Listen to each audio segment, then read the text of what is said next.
Well, you know, the usual opposition voices that have been repeatedly making themselves heard. I'm not saying the usual suspects. I'm not disparaging of the opposition. All I'm saying is that there are a group of leaders who did express a great disappointment at the fact that the Prime Minister didn't collar Xi Jinping or whatever they imagined he would be doing. So there's that. And there's, of course, the China question. Can we talk a little bit about that? Look, when it comes to China, there is the reality of China, the second biggest economy in the world, our proximate neighbor, but also one with whom we've had, to put it politely, a difficult history, where we've had conflict. We have a very major boundary dispute, and where on many issues of high importance to us, they have not been supported.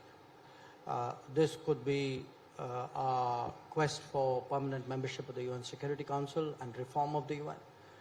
It could be our candidature for becoming a member of the Nuclear Suppliers Group, or it could be those issues you mentioned, listing of UN terrorists, and it could be something far more basic, and this is something which goes back to the 1950s and 60s, which is their relationship with Pakistan, and how that relationship in Pakistan, with Pakistan, actually affects the security interests of India. These are out there. We all know that these are out there. Now, to my mind, the right way of dealing with it is to be firm when you have to be firm. So, you know, if you have to move troops up to the border to deal with what they are trying to do, you should do that. On issues where they do not support or undermine our interests, to be frank about it and to be public about it where required. I don't say public about it all the time, but where diplomacy requires it, it's often useful to be public. Where you feel there's still room for progress, I would say maybe I'd find a different way of handling it.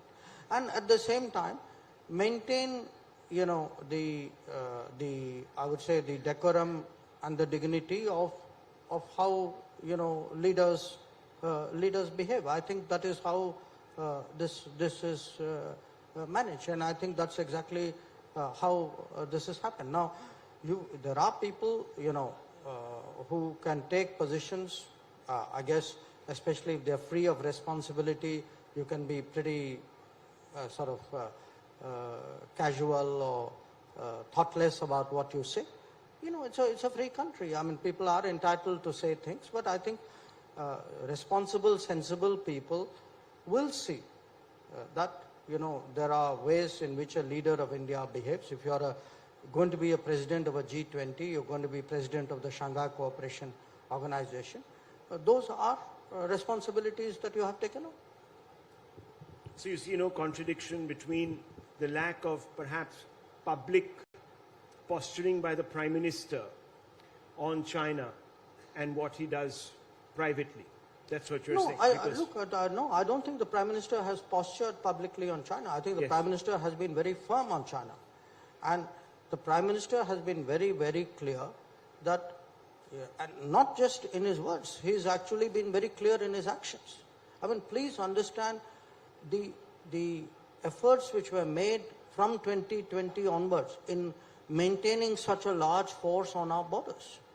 It's an enormous enterprise. And at the end of the day, that is the answer. I mean, I would rather have a Prime Minister who does things than to have a Prime Minister who pontificates but doesn't actually do it out there. So, in the case of Prime Minister Modi, I think he should be judged by the fact that the Indian military today is deployed in strength on the borders with China as a result, you know, to respond to the challenges of 2020. What do you think of the relationship as it evolves? I've been reading a lot of commentary that this extension of Mr. Xi's term in power, perhaps indefinitely, is going to create more friction between the two countries. He is in a different mold from his predecessors. Do you share this assessment? Are we really headed for a fraught relationship as we move forward? No, I don't think we should approach the China relationship, and we haven't actually approached it as a behavioral or a term-driven policy. I think we have structural long-term challenges. My regret is we have not taken that seriously. I mean, look, today I'm speaking to you about sending troops up there. But remember, 10 years ago, you actually had people in the, saying that our best defense is not to develop the border. And that is a way of dealing with the border problem. So, look, finally to me, developing your border infrastructure, building deep strengths, creating greater capabilities within the country. All these are part of how India sort of prepares for the world. And it doesn't have to be against somebody. It's hypothetically. Suppose China doesn't exist. Does it mean I must leave my border undeveloped? Border areas undeveloped? Does it mean I should not build up my manufacturing and my industrial capability? So it's not like you have to have an adversary or an animosity to do it. I think this is part of how, big powers develop. And if it is our aspiration to be a leading power, I think it's important to not just behave like one and act and talk like one, but it is equally important to do the things on the ground, in the country. When I look at reform in the country, for me, there's a direct connection between the reform and our foreign policy standing. When you asked at the beginning, how does the world see India and Prime Minister Modi? The world sees Prime Minister Modi as someone who's prepared to do tough things at home in order to prepare India for what is to come. And that for them is a big change. What is to come? What are going to be the areas of contestations as we move forward on this?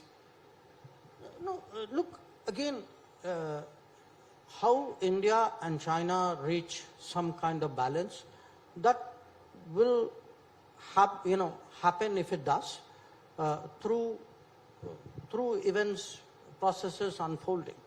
But I stress to you again, this is not a binary game between India and China. There is a whole world out there of almost 200 countries. I am today, as India, engaged in the kind of changes and development and processes and progress, which is designed to take me to a much higher level, which I believe is kind of my destiny, if you would. Now, China happens to be one important part. I'm not diminishing it in any way. But I am doing it for myself. I'm not doing it because some other country is pressurizing me or because I have a problem with them. Now, how do I reach a balance with China? It's a very tough question because, look, we have two huge handicaps dealing with China. One, that we lost the 1962 war. Now, the consequence of that is being felt even today. So, today when people write about a bridge which is coming up or some village which is coming up, please remember, these were areas you lost in 1962. And if that had not happened, this wouldn't have happened. So, the loss in 62 is still a handicap that we carry. We may regret it, but it doesn't reverse it. The second is the changes. We started reforms, let us say, 15 years later than China, and our reforms were half-hearted. They were never deep enough as China's were. We haven't built that economic strength. In 1988, when Rajiv Gandhi went to China, India and China were economies of the same size. Today, China is 4.5 times ours. What does it tell us? It tells us, even if we progress, we didn't progress fast enough. Now, I'm not saying this as a blame game, but I have to recognize today that my relatively slower pace of economic change and the fact that I had an adverse outcome in 1962 are two very major burdens that I carry in dealing with China. Having said that, I would still, try to find ways by which I can maintain my interests and secure my line of actual control out there, and that's really what the government is trying to do.